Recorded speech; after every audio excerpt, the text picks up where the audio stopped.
here in North Charlotte. We're with Mike from Arrow Exterminators. Good morning, Mike. Good morning, sir.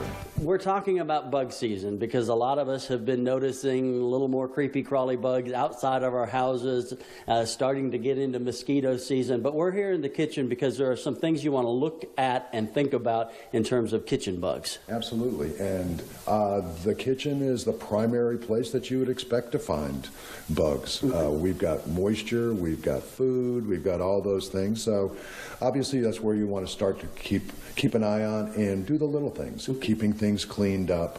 You know, some of the things that you would see in the kitchen are, you're going to see ants. You could see roaches, unfortunately. If you're not doing a good job, you might get some roaches. Some of the food pests like Indian meal moths that get into some of your grains, nuts, those kinds of things. Let's move over here to the kitchen sink. What should you be looking at and cleaning up around the sink area? Believe it or not, a lot of the issues that customers have is this is where they're getting their ants, on the countertops, and it's because they're not keeping cleaned.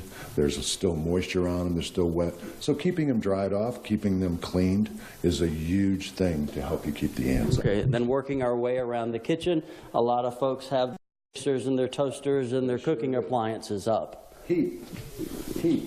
Two things that are very important for a lot of insects. They like to be in a warm place.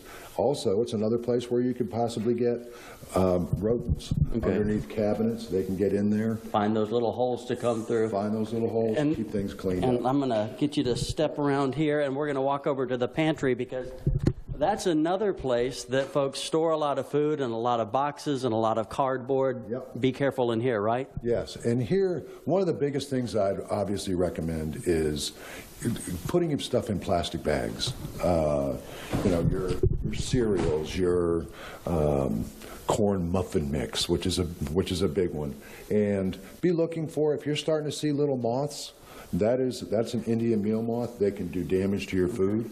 So just keep those things in mind. One thing I always heard from working in restaurants was that cockroaches love some of the glue and the stuff that you find in cardboard boxes and some of that packaging. Absolutely. And people think that, you know, it's not because they're dirty. It's not because they're doing something. They could be bringing them in the house through paper bags, through cardboard boxes they carried in. They could have been in there already. It's not because of anything else. They just see them. If they see them, the faster they address the situation, the better it is. They are extremely prolific, and you don't want to wait 6 months before you do something. All right, Mike, tell us a couple prevention tips that we can think about. Obviously, the biggest things you can think about are store your food in plastic bags, keep things cleaned up, sweep, mop, do all those things, keep your counters cleaned, and most of all, keep your eyes open. Yeah. That's the biggest thing. Keep your eyes open. And we'll talk to you in just a second coming up about Arrow and Exterminators and what they might be able to do for you, not only inside your house, but out around your house as well. We'll take a break here on Morning Break. We've got more coming up on pest control in just a few minutes.